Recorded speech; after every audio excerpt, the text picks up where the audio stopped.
How do you feel like you and also the party can help to ignite voters in a real, actualized way? Because the clock is ticking on midterms. Mm-hmm.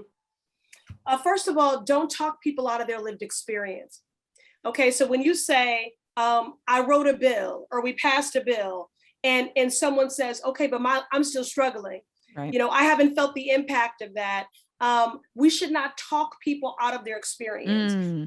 I think sometimes we get into like a rote rhythm of just listing a litany of things that have been done, yes, but isn't censoring. Because and a lot of it comes from a defensiveness, in feeling that people don't always appreciate how much of our work is harm reduction.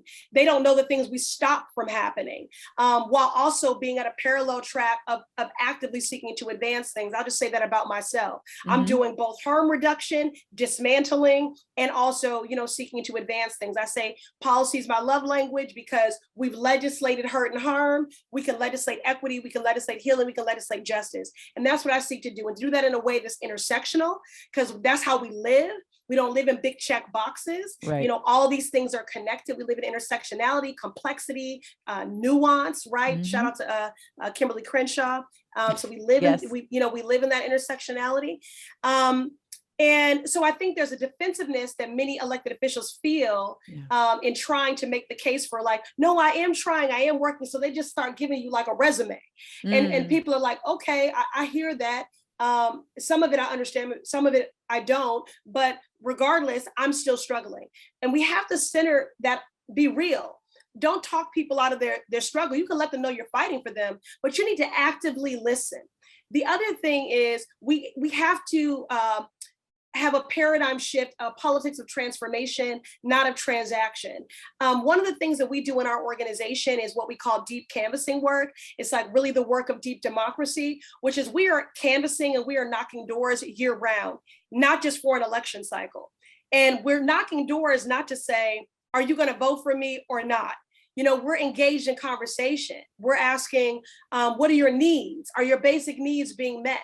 Oh, do you know about student debt cancellation? That was one of the issues we went on doors with in the middle of the pandemic, talking to people about, and we were able to move the dial on that. There was a lot of harmful mischaracterizations, false narratives about the issue of student debt cancellation. So many thought it was really a minority of people impacted. They thought student debt cancellation was would be regressive in impact. They didn't think it should be a top priority. But after we engage in these conversations, many people moved, or they thought about the issue differently, even if their position stayed the same. Right. And so we have to do a politic of transformation, not just transaction. Before you ask someone for their vote, you need to ask them about their lives. Yeah. You need to understand their worldview, sort of how they arrive at these things.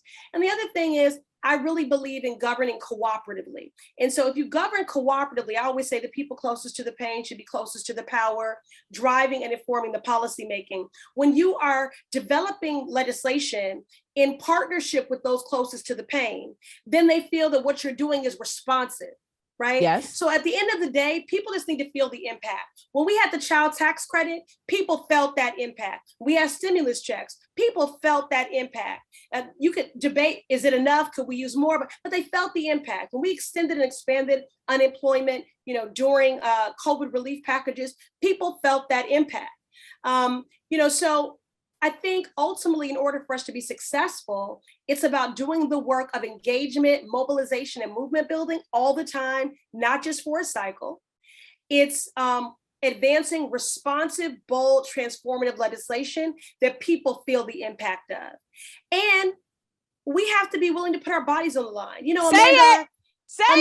Amanda, but the thing is that Amanda, you'll co-sign that, but guess what? We have people, and I'm talking even within the progressive flank, people who were critical of us sleeping on the steps of the Capitol, led by Representative Cori Bush in the midst of the eviction moratorium. Who has done the podcast, expiring. Yeah, shout out, that's my sister.